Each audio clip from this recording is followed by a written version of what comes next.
today we have a special show for you. Former NABF junior middleweight champion and current world-class trainer, Jason Papillion. How you doing, Jay? What's going on, my brothers? What's going on? How y'all doing, man? Blessed to be here. Well. Blessed. Oh, yes, thank you, man. I really appreciate you for joining. I know you guys are getting ready for a fight.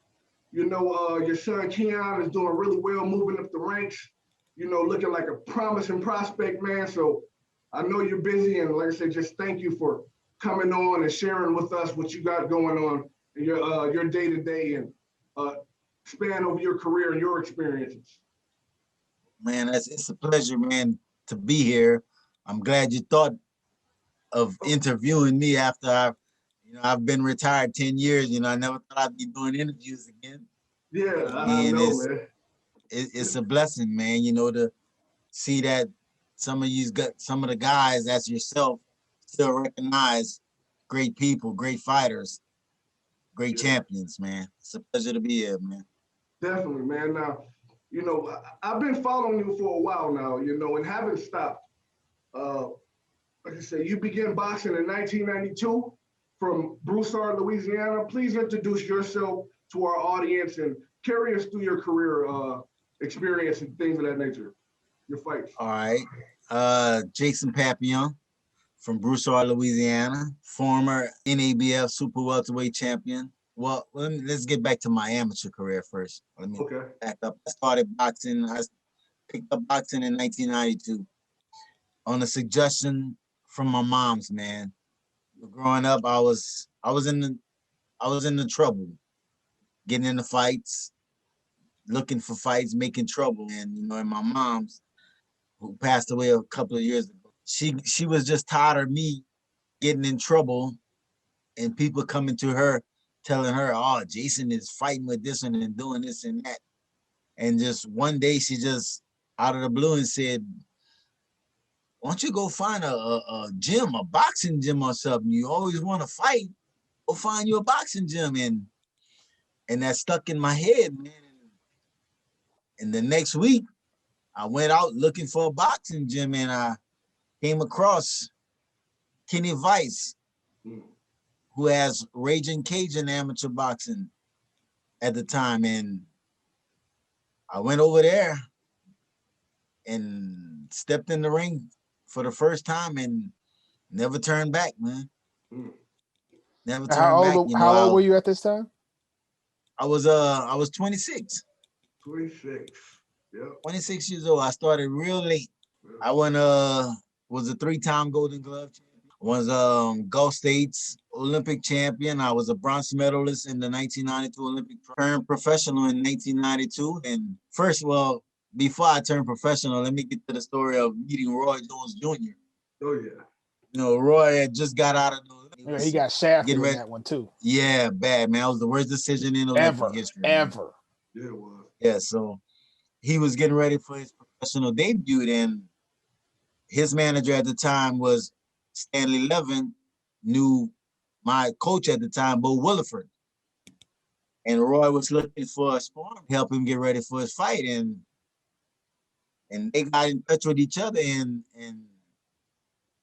Bo agreed to send me over there, you know, and he asked me first, you know, and me not knowing what I was getting myself into, I went, you know, it was probably the best decision of my life, of my career, going over there, because I got the experience of working with the fighter of the 90s, Roy Jones Jr., who became like a big brother to me, and met my trainer, Alfie Smith, out there, and it's been nothing but great things, man. I was Roy Jones Jr. sparring partner for 10 years. I was with him for every fight. Like I said, he was like my big brother, man. I had a best career, man. You know, I've had over 55 fights. I fought, first title I won, I fought David Taylor. I beat him for the USBF junior middleweight title. Then I went over and fought back home. I fought Roland Rengel for the WBU International Junior Middleweight title. I won that 6th round. And then the third title I won was the NABF Super Welterweight Champion when I fought Babyface Assassin David from out of Detroit. And that was probably the toughest fight, one of the toughest fight of my careers, because in that fight, in the first round, I got thumbed in the eye, and my eye just blew up, and I had to finish the fight 12 rounds with one eye. And I actually won that fight, and that was probably the most promising fight of my career, man. And I won that fight. I defended the title. I lost the title to Bronco McCart in his hometown on my first defense. Fought Winky Wright for the IBF world title. Got stopped in the 5th round. Was a real good fight. You know, I think that fight right there, I overtrained for it. You know, I left it all, like we was talking about earlier, Rob. I left it all in the gym. Yeah. Left it all in the gym. You know, I weighed in at 149 pounds, and the fight was contracted for 154. You know, so I left it all in the gym. I was dehydrated, and I got stopped in the 5th round. You know, and that was probably a tough loss for me, because you know when you want something so bad, you know you fight for a world title and you want it so bad, and you're doing extra, which you shouldn't be doing. I just left it all in the gym, man. Left it all in the gym, but you know, but like I said, I mean, I thank God, you know, for my career. Like I said, I've had over 55 fights, and my health is good. And now I can watch my son prosper into a successful boxer. Oh yeah, that's right. Now, definitely, man. Keon is doing great things early on, and so his career looks very promising. Now, I always tell the story about when I first saw you fight. when I met Roy Jones, you know, at the Blackham Coliseum against the guy from Detroit. You know, everybody was telling me, well, yeah, there you go. Yeah, everybody was telling me about this Jason Papillion guy. I'm like, all right, you know, I'll go. And you know, during the announcements, they say the guy's name from Detroit, Michigan, and I'm like, oh, you know. Yeah, my boy got caught with a 2-piece and a biscuit. You know. Yeah, man. you know, man, that's another fight, man. That fight came after I lost my dad. 2 years after I lost my dad, I retired. Okay. And I retired in 94, and I mean, not 94, I mean, 2004, and I came back 2006, and that was my first fight back after losing my dad. And that was probably the best performance I've ever put on, man. Gotcha. Yeah. It looked like it was a great performance. It was, man. It was an inspired performance. It was. And still today, myself and Bernard Harris, we still stay in contact on social media, man. That's the good thing about boxing, man. When you take it to where you're competitive in the ring, but outside the ring, you're brothers. Yeah. And that's how it is. That's how it is with myself and Bernard, myself and Bronco McCart, Paul Vaden, all these guys that I fought, Rodney Jones. We still stay in contact on social media, man. It's nothing but love from these guys, man. You know, one of the things that you alluded to, and Coach Rob also brought out, is that, you know, you're training your son, right? So in essence, what you're doing is what we're trying to do with this whole platform with the ASAP Elite podcast, because we are trying to help the athlete of tomorrow by talking to the athlete of yesterday and today, so that they are prepared for the road that they're trying to travel. And so what you're doing, you know, we say, you know, the essence of what we're trying to do with this particular show, you're doing it in real life right now with your own son. And so one of the questions that I have for you on that is definitely those who are interested in the boxing world, but just athletes in general. right? There are certain things that you're teaching your son that you may not have done correctly, or that you may have that you're like, okay, well, I did this, I don't want you doing this, let's go this route. What are some of the things that you see right now as you're working with your son that you can let our audience know, what, regardless of the sport that they're playing?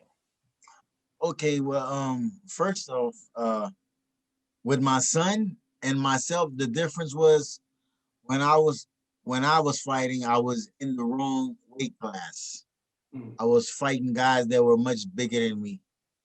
And see, that's one mistake that I'm trying not to make with my son.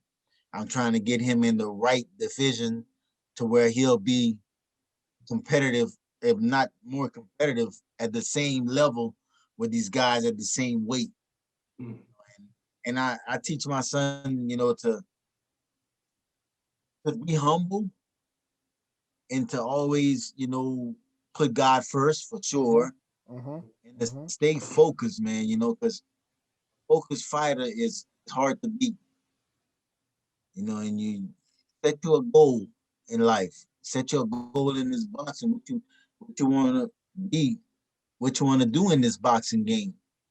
And you do whatever it takes to achieve that goal. That's what I'm trying to instill in him, And he's doing great, man. My son, he is blessed. God has really blessed this kid, man.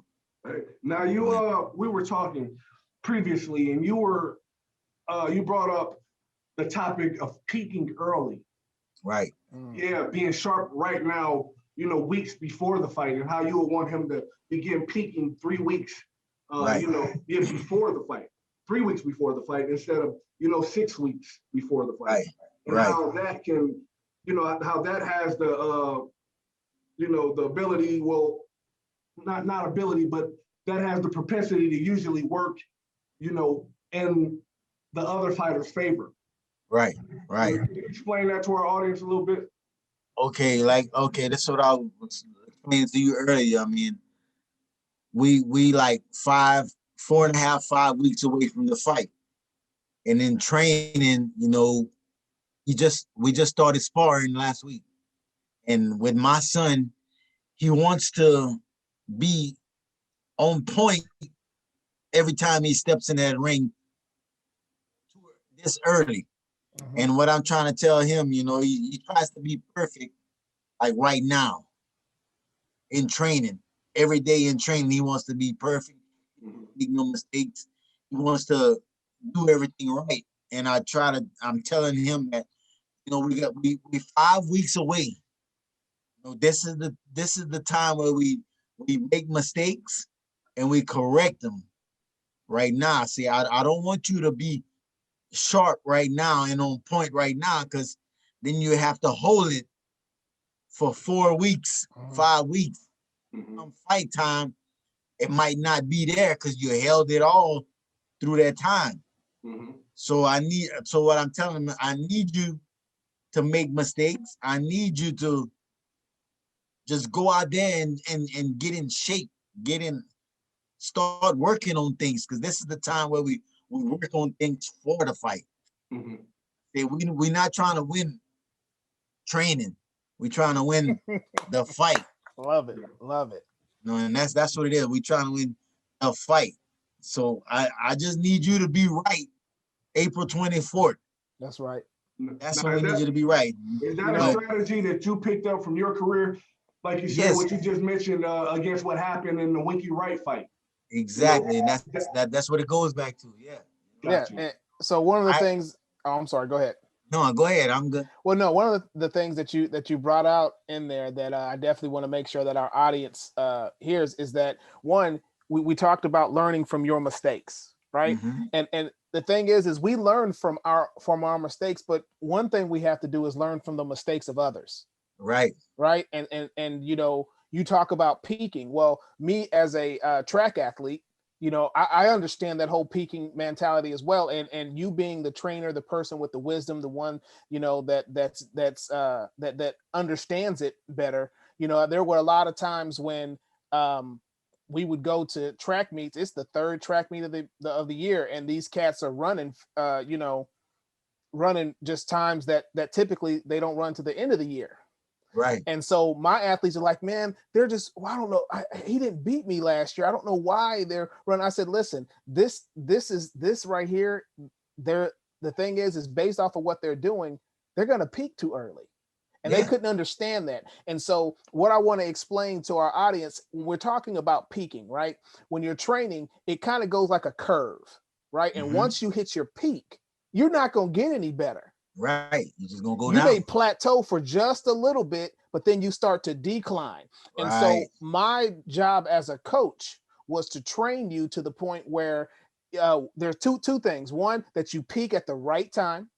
And that too, as you start to decline, you decline slower based off of everything that was done before then. So what's happening, what you're talking about right now is you're building that base. Things are done in phases. We're not at the peak phase yet. Right.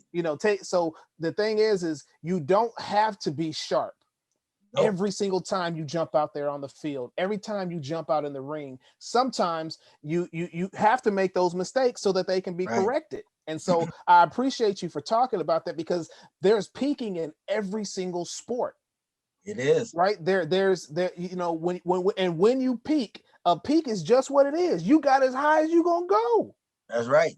And I was explaining to Rob earlier, with the peakness and my son being perfect in the gym, sometimes it's a gift and a curse, because myself, sometimes I play the bad part in it. I turn into daddy in the gym, which is not good. That's what I need. That's what I need to work on a lot, because as a father, you don't want to see your son get hit. You don't want to see your son make no mistakes. And that's when the daddy come out and he's like, get your hands up. Why you getting hit? Move your hand, do this and that, do this and that. Instead of a coach, like, when he gets back to the corner, hey, look, we need to start moving our head a little bit, get our hands up, try not to get hit. And that's where I fault myself. Don't do it again.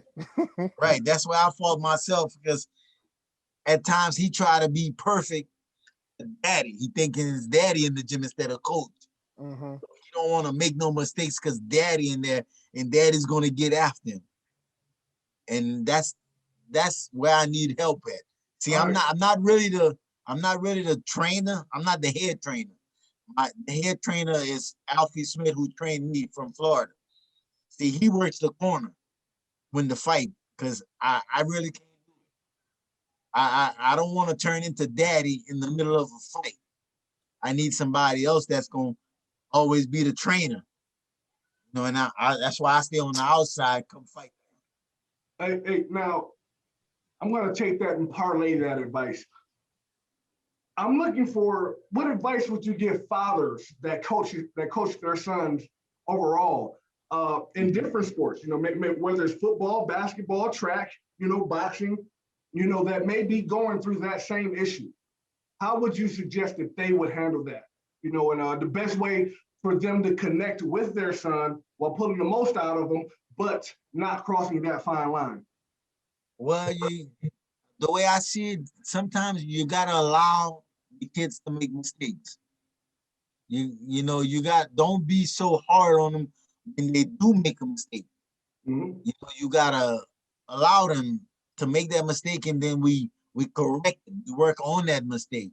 But sometimes with fathers, when the kid make a mistake, we turn into daddy. Oh, you're not supposed to be. You know how to do this. You should be doing that, which is wrong. We shouldn't do that. And I'm guilty of that sometimes. I agree with it. I'm guilty of it. But as a father and a son that's in different sports, you gotta learn how to make mistakes and correct them together. And that's what I would, give advice to, dad, as a father, allow the kid to make mistakes. This is only training. This is only preparation for what event he's going to get to. Allow them to make mistakes in preparation. And that's way when it's event time, is no mistakes. It'll be corrected. It'll be fixed. All right. What advice would you give fathers who reach a who have a situation where their child does not meet expectations? That's usually a big deal. It's like a come to Jesus moment.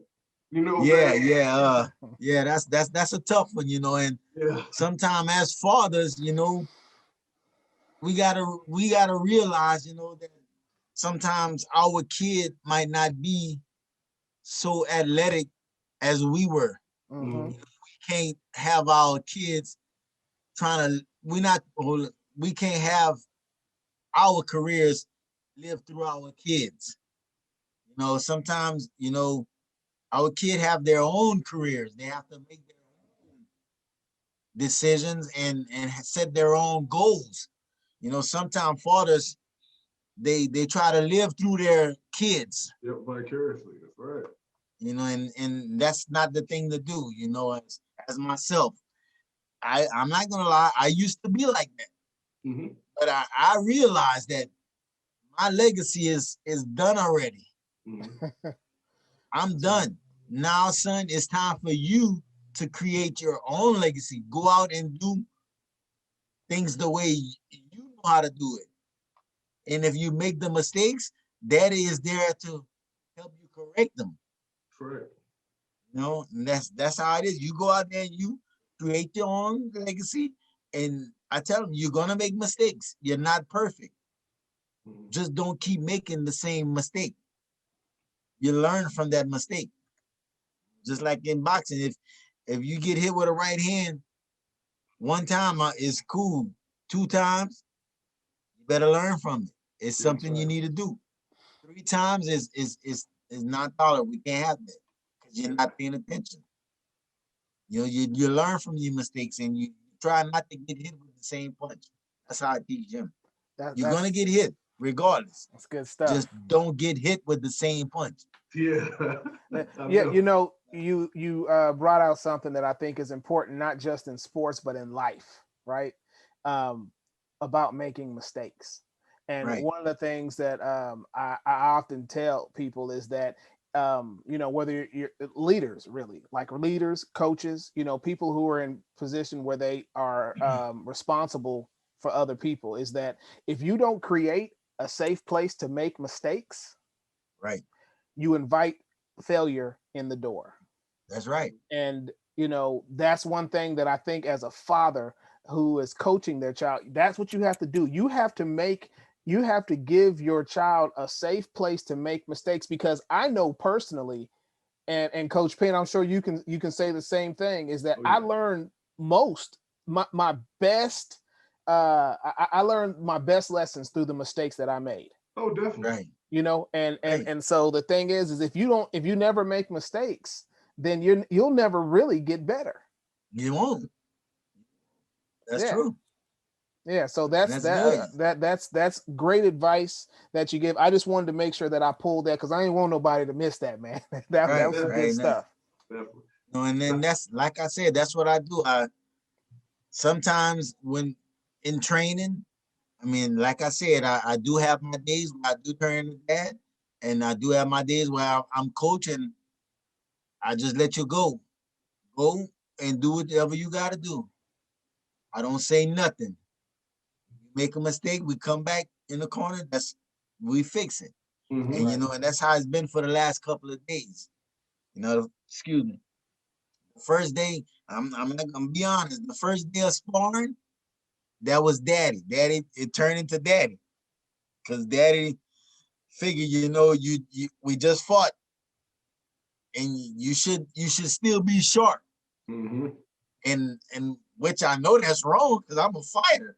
Yeah. I should know that already. That there's no way you just fought. There's no way you're gonna be sharp the next week or two, because once a fighter, after you fight, after you win, you're going to eat, you're going fun, you're going to have fun, you're going you empty that cup. You know what I'm saying? You left it all in the ring. Do so much. So me as daddy, I'm expecting you to get back in the gym and be on point, which I was wrong.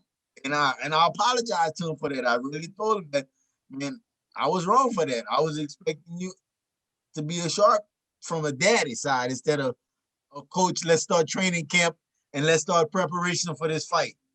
Mm. That's me. Now, before we proceed or go any further, I would like to pay respects to one of my favorite fighters, one of the greatest fighters of all time, and recognize the passing of brother Marvin Hagler. Marvelous Marvin.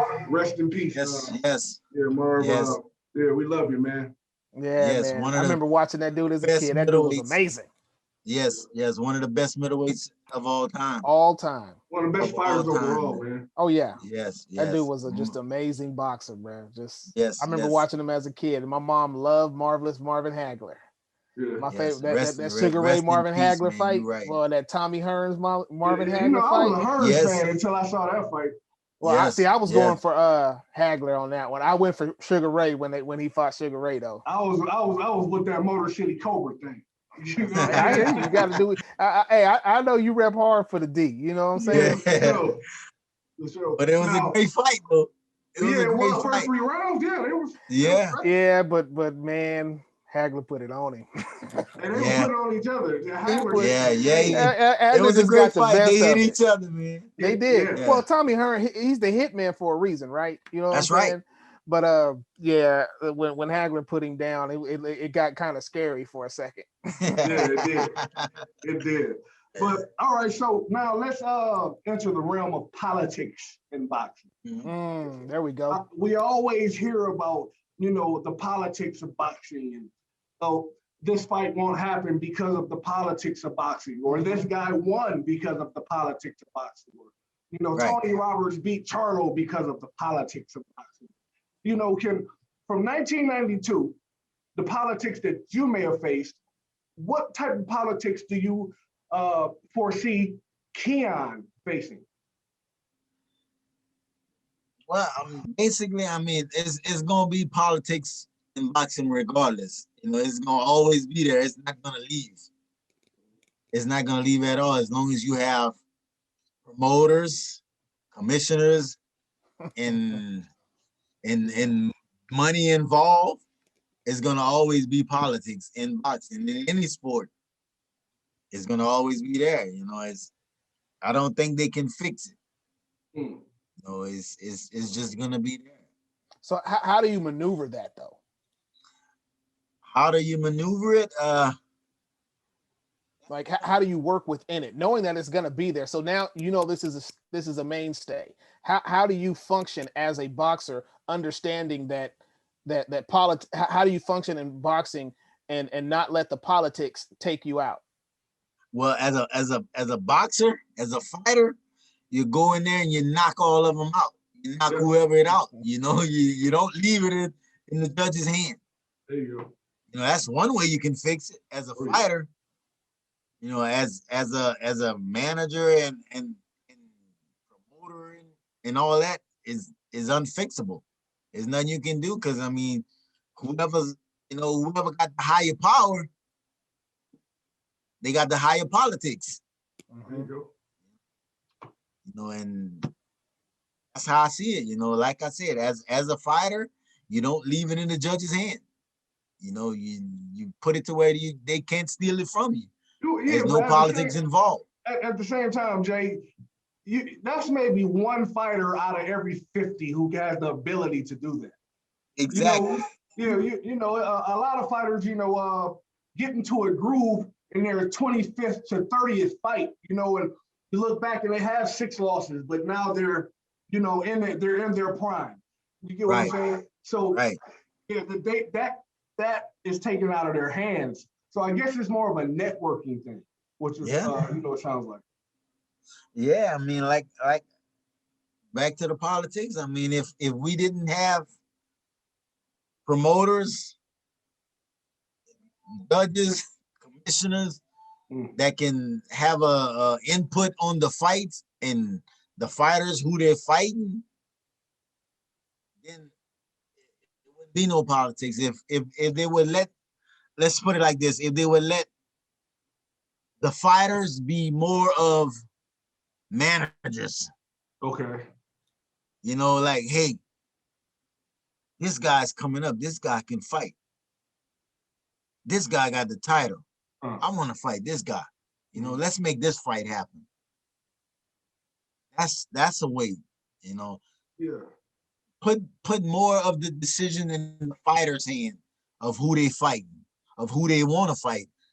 I mean, from what we hearing is like everybody want to fight everybody, but the fights are not happening. Right. Why? Because of the promoters, because of the people that's behind them. So if we let more of the fighters make decisions of who they want to fight, then maybe we would see these fights. And if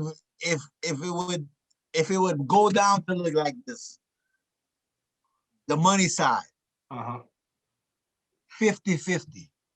Let's split it in half. That's how you do it. Okay. Instead of the prime example, Errol Spence, Terrence Crawford, 60-40, 70-30, 80-20. Come on, man. Yeah. Y'all don't want to fight. If y'all coming up with all of this, it's on both sides. If y'all really wanted to fight each other, man, look, forget the promoters, forget Bob Arum, forget what's the other name? PBC, what's his name? Al Heyman. Yeah. Get them. Let's go. Let's get the fans to fight that they want to see. 50-50. Okay. You take half, I take half. Let's make this fight happen. Yeah. That's how you do it. Not 60-40. For what? Man, we both fighters. Yeah. We both think we the best. Let's see who the best. Let's prove. Let's get the fans a good fight. 50-50. That's right. That's how it should be. Hey, let's go a little bit deeper. Let's go a little bit deeper. Now, Terrence Crawford was in the news a few days ago. Speaking about Canelo. Right. You know, and him not picking fights with black fighters. And that's the reason why he accomplished what he's accomplished. That's another aspect of politics. Right. But see what Terrence didn't notice. I mean, he wasn't looking. He fought black fighters. He fought Daniel Jacobs. He fought Lara. He fought black fighters. Yeah, Mayweather. Well, that was a long time ago. He was 22. Yeah. But he said he was afraid of black fighters. But he fought him. He fought Lara again. Daniel Jacobs. Who else was it? Austin Trout. You know, it's quite a few black fighters that he fought. He just beat them. Well, and we also have to understand that sometimes folks will say something to kind of get it going to make folks move, right? Yeah, what they call it, a clout move or something. Like yeah, he's trying to gas it up, man. You know, and so when you those things, I mean, but I don't necessarily blame him, and you know, sometimes that's sometimes when you can't, you have to go alternative routes. Now, I don't think you I don't think you do anything that's gonna, you know, that's considered, you know, bad ethically, but you know, sometimes, you know, I mean, basically, what Terrence Crawford is saying. All right, well, if you're not afraid of black fighter, let's do this. Yeah, right. I understand it. All I'm saying is I don't necessarily. I mean, because I hear what Jason's saying, but I understand why Crawford might make that might actually make that particular statement, because he's trying to make something happen. Yeah, he's trying to get a Charlo fight. Right. Now, getting back to what you just said, now, Crawford throwing shots at Canelo, right? Yep. This way it goes back to the money.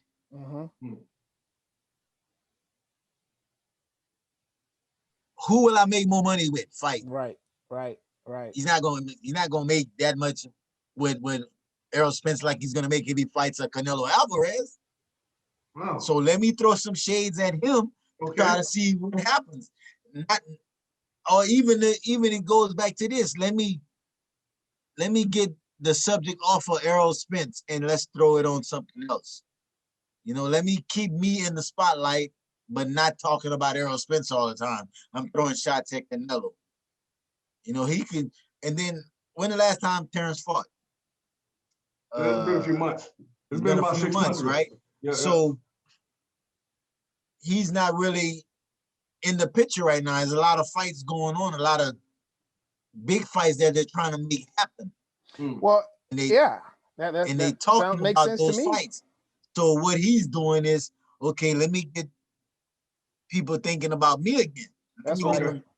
Let me getting them back on me. Right. Let me throw shots at Canelo and see what they say. Because the thing is you can get the buzz going. It's kind of like the whole saying that even bad media or bad publicity is good. Yeah. Because the thing is I don't care whether you want to come and see me knocked out or come and see me win. I just want you to come. Yeah, because that's you know what? That's where Floyd. That's where they all took that from Floyd. Yeah. That's what Floyd was great at. Yeah. Everybody wanted to see Floyd fight, either to win or to lose, and the majority of them was going thinking that this next person was going to be the first one to beat him, and it never happened. Well, I mean, and that's you know that's in sports, period. You know, I mean, like I said, I'm a Cowboy fan. You know, and I know that there's a lot of Cowboy fans out there. There's a lot of Cowboy haters. But the thing is people go to Cowboy games. The highest grossing games where ticket sales are typically games when the Cowboys play, whether they're home or away, because people want to see them win, and there's a lot of people who want to see them lose. Want to see them lose. That's right. You know? All right. So, hey, Jason. So we spoke before the Roy Jones and Mike Tyson fight. So now Mike Tyson and Holyfield has sprung up on us as they agreed to fight. I think $25 million. Yeah. So how much would it take to get Jason Papillion on that card? Nothing. No, man. I'm ain't got no money. Yeah, we good. I am done. Listen, there's only one fight that I would come back for if I had to, and it's a local fight. Okay. It's a local fight against Bad Chad Broussard. Really? He was an MMA fighter, right? No, he was a professional fighter. Okay, I thought he was MMA. Yeah, too. he's a boxing promoter now. Oh, but wow. When him and I were fighting at the time, we were both in our peak, and that was the fight that the locals wanted. The locals wanted to see what would happen between Bad Chad Broussard and Jason Papillion. And you know, today people still talk about this. Yeah. What would happen if Jason and Chad would fought? All right, we need to make that happen then. You know what I'm saying? We need to make that happen. I have a cousin. My cousin is Norris Williams Jr. and he's so much on that, man. He said he's asking, man, it's just about every week he's asking me, man, hey Jay, you think I should go on social media to call Chad out? Absolutely. Man, you better. Well, they're gonna hear it when they see the show. So you know what I'm saying? Let's just go on and throw it. Oh yeah, throw a little gas on that. Right. Just like the. But like I mean, I'm gonna turn my head, but I'm gonna like the yeah, match, that would be the only fight that I would come out for, and because it would be a local fight, and I'd have the chance to fight on the same level. That's the only reason why I would do it. Hey, but it's not going to happen. It would, but it's not going to happen because you know when you know you can't win a fight, you don't take a fight. All right, so let's shift the attention to baby boy Keon. You know, I saw him fight, man. I saw his last fight, clips of him. He looked like a baby Creed out there, man. I was proud of him. Yeah. Yeah, definitely. So he's something special, man. You know, he he had me mad the first round. Well, it was only one round, but the first 30 seconds. Yeah. Because I told him, you know, like going back to what I was telling you is, you know, building up, well, not building up, but before the fight, everybody at the fight was telling him how he was gonna go in there and he was gonna knock this kid out. He's gonna do this and that to this kid. Mm-hmm. And he played into it. He got so relaxed. You know, he took the brakes off. Mm-hmm. You know, and he got in there, and the little kid came at him and hit him and knocked his mouthpiece out. Mm-hmm. So he comes back to the corner, and they give me the mouthpiece, and I'm putting the mouthpiece in his mouth at the same time. I'm telling him, stop playing around and get this kid out of here. Yeah. And the next 10 seconds, 15 seconds, the fight was over. Yeah, definitely. Yeah. And that's the situation in sports, and I gotta bring that out, right? Because in sports, period, you cannot underestimate your competition. You know, when you're in boxing, first and foremost, every boxer in the ring can knock you out with a punch. That's right. We saw that happen with Anthony Joseph, right? You know, I mean, the thing is, you get hit the right place. That fight was over. That's right. Way before he got knocked out, or way before it was, you know what I'm saying, the fight got stopped. So the thing is that you can't like Zab Judah playing around in the ring. You lose a fight. Honestly, I think the Tarver fight that Roy Jones lost, Tarver wasn't better than Roy. Roy just got used to playing with folks and still knocking them out. Bro, I'm sorry. I'm sorry. Yeah, well, I'm gonna have my opinion on that. Rob. I'm gonna have my opinion on that one. What you don't know, Rob? This is what I don't know about that situation. All right, these two fighters have been fighting since they were 13 years old. Mm-hmm. Somebody in the world has your number. No, I get that, but the thing is Roy Jones, he played with he played with the people in the ring. No, we're talking about Tarver. Yes, Tarver he underestimated Tarver. He underestimated him. I'm not gonna I'm not gonna say he underestimated him. I'm not. I guess from my seat, I felt like he underestimated him. I fought on that card. I fought Ramon Camazan on that card. Oh, really? Then tell us what you saw there. Let's tell you what happened. Let me know. Let me see. Let me see this. Be real with you now. This is what happened. When Roy moved up to heavyweight, and he put on all that muscle mass, it had to come off.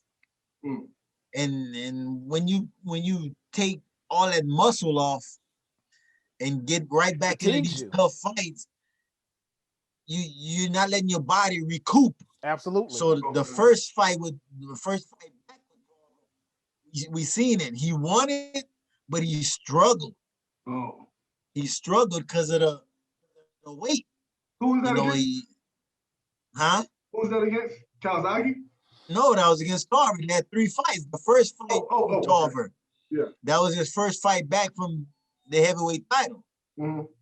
And he won it, but he struggled. He got hit a lot. Mm-hmm. And his body just didn't come back from dropping all that weight. And so what he did was he came right back after it to fight the same fight with Tarver, the second fight. Mm-hmm. And he got caught. He got caught bad, and when your body is not what it is aligned with the way it used to be, it's out of it balance. Can't really it can't take these punches like you used to. But he never really got hit until Tarver hit him flush on the chin, and his body went out on him.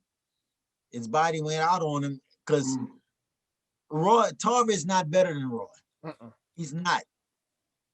He just caught him at the right time. The timing was perfect. At that point in their career. Yeah. Yeah. He caught him at the right time, man. Because even after that knockdown, Roy could never take punches again. Yeah. He didn't get hit. Yep.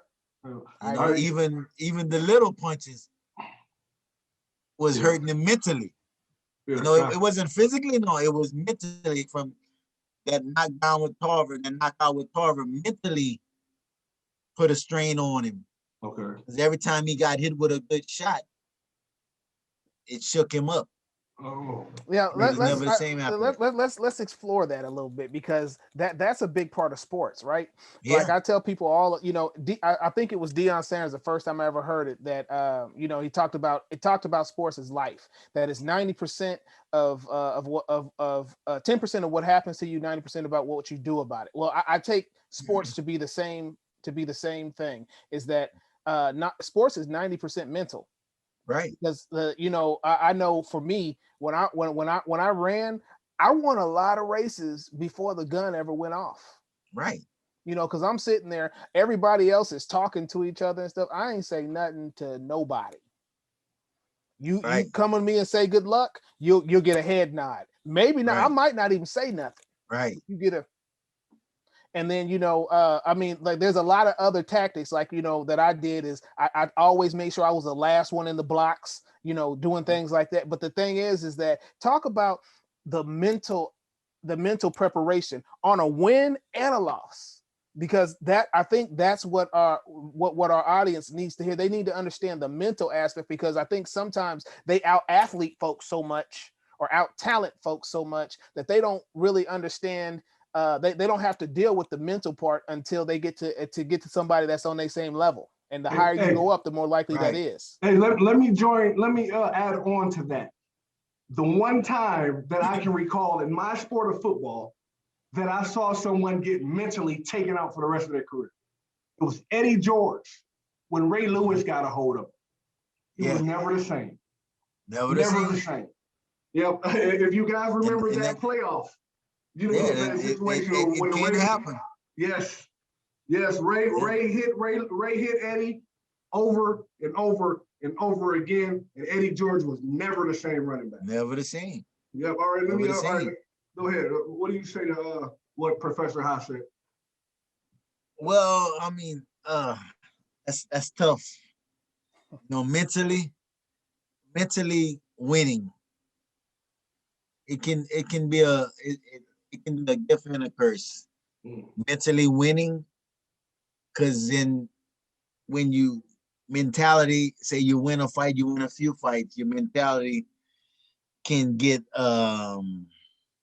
big-headed, as in thinking, oh, you're much more than the rest of your opponents, to where you don't have to do so much in training, where you can start slacking because you're thinking, I'm on top. You can stop doing what got you to the top. Now, as far as losing, when you lose mentally, it's the same thing. It can be a gift and a curse. It works both ways, because it can be a curse to where you can never recover from that loss, thinking that I'm a loser. I did everything I thought I could do, and I still lost. You know, and that can play a mental part of it. Then the gift of it of losing the fight is going back to the drawing board. Let me go back and see what happened. What did I do wrong, so I can correct it and change the outcome. So it can go both ways, man. But I think it also depends on the person, their mentality. You know, is how strong of your willpower that you have. You know, your willpower plays a big part of it too. You can have the will to win, and you can have the will to lose. You know, right. And like you said, you gotta have a strong mind to do this boxing, to do any sport. Yeah, you know, one of our former guest, Barry Mentor, his thing that he always talks about. He's just like, everybody's great until they get hit in the mouth. Right. You know what I'm saying? I mean, football, whatever sport you may be playing, you and hitting the mouth doesn't necessarily have to mean physically. When you take that first L, how does that take? Because I remember when I started out running track, as far as I was concerned, I wasn't supposed to get beat. Right. When I took that first L, and the funny thing is I took the first L at a state championship. It's 100 people running. Right. I got second, and and as far as I was concerned, I got last, and I didn't like the way that felt. For me, it was just like, all right, what I got to do now so this don't happen again. Right, and I agree. I mean, my first loss came against Paul Vaden for the IBF Intercontinental title on Sunday Night Fights, and that loss, really and truly, that loss made me better, because I knew the guy that I was fighting was a great fighter, and and I went 12 rounds with him. I could have seen if I would have probably got blown out. Who knows how my mentality would have been?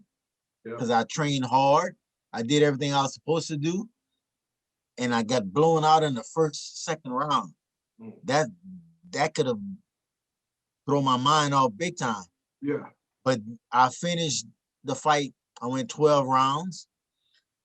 I hurt him twice. I had him out in the last round, and that really showed me that, hey, I can be in here with these guys. Yeah. I can compete with these guys, man. This guy, I'm fighting for a title. This guy is ranked number 2 in the world. And I almost had him out. So that loss is like just made me work even harder. It let me know that I can compete with these guys if I just keep doing what I'm doing. That's right. Oh, man. Now, this is the Jazz Gym Birmingham question of the day.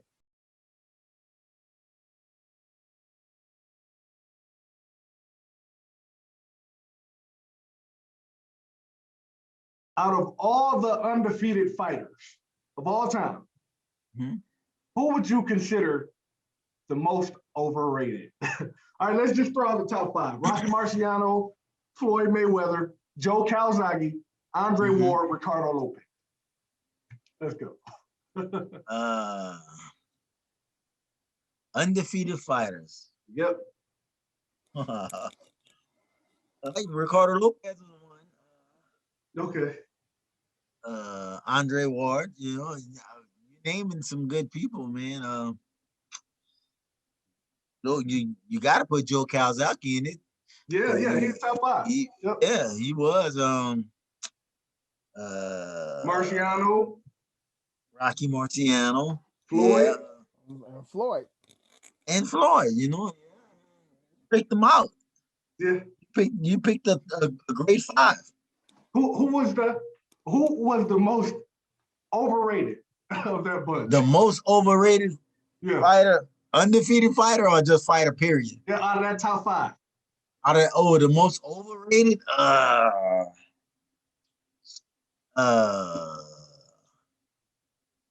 I would go with Joe Calzaghe, man. I would also. Yeah, because the other 4, man, they showed it. They was in there with the best. Yeah. Well, Yeah. And for me, what I was talking to a friend of mine about Floyd Mayweather. Like, I tell him, I said, listen, I say, boxing ain't just about hitting folks. Right. And he's like, what you talking about? I said, boxing is about hitting folks, but it's also about not getting hit. Exactly. And nobody was better than that than Floyd. No. Floyd could, because I sat there and I watched, because I actually because YouTube is great, right? I sat there and I watched. I went through and watched when Floyd, went savage mode and was knocking folks out. But then I started watching some of the ones when he wasn't getting, and like Floyd was a master, and like you know how confused or how demotivating it is to sit there and do all that training and then get in there, you can't even hit the dude. You can't even hit him. Yeah. Yes, man. Floyd was probably one of the best defensive fighters in the game. I wholeheartedly agree. I will say I watched boxing since I was a kid because when I was a little kid, I was pretty nice with him, and I thought I was gonna be a boxer one of these days. Right. And so I always watched boxing, but I've never seen anybody whose defensive and ability to evade punches. That's right. It was like Floyd Mayweather. Now another one that does a great job in evading punches is Tyson Fury. That to be so big and he can for somebody that's so big, heavyweight, to be so elusive like that. Yes. Yeah. So I agree. That's one of the things. But yeah, that's what I tell them. Listen, boxing, you can last a lot longer if you can keep from being hit more so than just knocking folks out. That's right. You have a long career. All right. Yeah. So, all right. Hey, Jason, we appreciate you for coming on, man. Anything that you would like to say to our audience or anything? Any nuggets you got, man. You've been dropping them all show long. Well, I mean, like I said, I'm not much of a talker. I don't really say much. I just want to say, man, it's a pleasure to be on here with you guys, man. I just thank God for blessing me, for using me to be an example and a role model and to help these kids and doing shows like you guys, man. I appreciate you guys even thinking about calling me and hey, let's talk to Jason Papillion. Oh yeah. It's a blessing, man. And my son, Keon Papillion, who is 3-0 with 2 knockouts, he's preparing for a fight April 24th in Tulsa, Oklahoma against Desmond Williams. And you said where now? In Tulsa. Tulsa, Oklahoma. T-Town. Yeah, 17 years in T-Town. Yeah. So we're in preparation for that, and I think my son is, he has a bright future. He has a bright future. We have a great team behind him, which I didn't have, and I'm grateful for that for him. And like I said, man, I just thank God for my career, and I'm able to come back and talk to you guys. Before you go, I gotta bring you gotta stop dropping nuggets and I'll stop talking. I'm just saying. But the thing is you said something that I need everybody to hear as we're on our way out, right? Is you talked about the team that your son has behind him that you didn't have. And see, sometimes we as athletes, especially the ones that are the elite athletes, we think we can do it by ourselves. Right. And first and foremost, you have to know that you gotta have a team. Gotta have a team. Because every level, the higher you go, they're gonna be folks that are just as good as you. Like I said, when you jump in the boxing ring, everybody can knock you out. They get you with the right punch. Sure. Yes, sir. This ain't on the street where you win in pretty much everything and it looked like you unstoppable. But that team, understanding that you can't do it by yourself. You can't do it by yourself. You gotta have a team.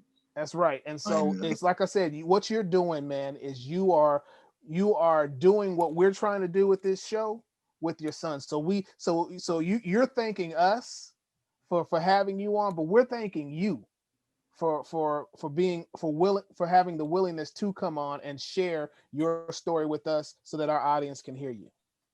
Thank you, man. It's God's work, man. It's God's work, man. Hey, Jason, let's not look up and y'all 19, 20 and 0, and we about to have a title fight. We call you and be like, hey, Jay. You be like, who's this? Never. You guys, you gonna be the first one to know about it. Hey, that's what I'm talking about. That's what you're gonna be the first one to know about it. Oh yes, you gonna be the first. My brother. Always. Hey man, have a great day, Jay. Thank you so much. Y'all as well, man. You, man. Y'all be well, be blessed. Y'all as well, be safe. Hey, that was cool, man. Yeah, bro, that was pretty dope. That was dope, man. Man, he just kept dropping nuggets, man. I had to pick him up. You don't let me. You see a nugget on the ground, I gotta pick it up. Pockets full of nuggets. I'm putting them all in my shirt and stuff. Yeah, hey, very organic conversation. Absolutely. Nothing. This is back and forth, just honest. I appreciate him for coming on the show, man. It's Absolutely. always very fulfilling when I get an opportunity to speak to him. Yeah. Well, man, like I said, he's doing in real life what we're trying to do with the show. Yeah, no. You I know, know. and that says something when you got to get people on there who's like that. Who's basically saying, okay, through my story, I want to help you on your rise to because you're on the same path that I was on, and let me make sure that you don't go down this road like I did. I want your road to be as straight as possible. Now, like you talked about, you're gonna make mistakes. That's right. And you got to make mistakes, right? That's what makes you better. But man, this was a great interview. I enjoyed this one, man. Yeah, I enjoy all of them, but I enjoyed this one. Yeah, I've been knowing him for about 15 years now. And every time that I came to him, he was always the same dude. Just open and, just he fills you, with positivity, and it gives you the extra fuel that you need to go knock out whatever that you're facing, So I just want to thank him, man. Thanks again, Jason. And we want to thank our fans for tuning in. That's right. We continue to bring you quality content. Okay? Yeah. All right. Salute. See you later. Thanks, Happy Lee. We out. We out, man.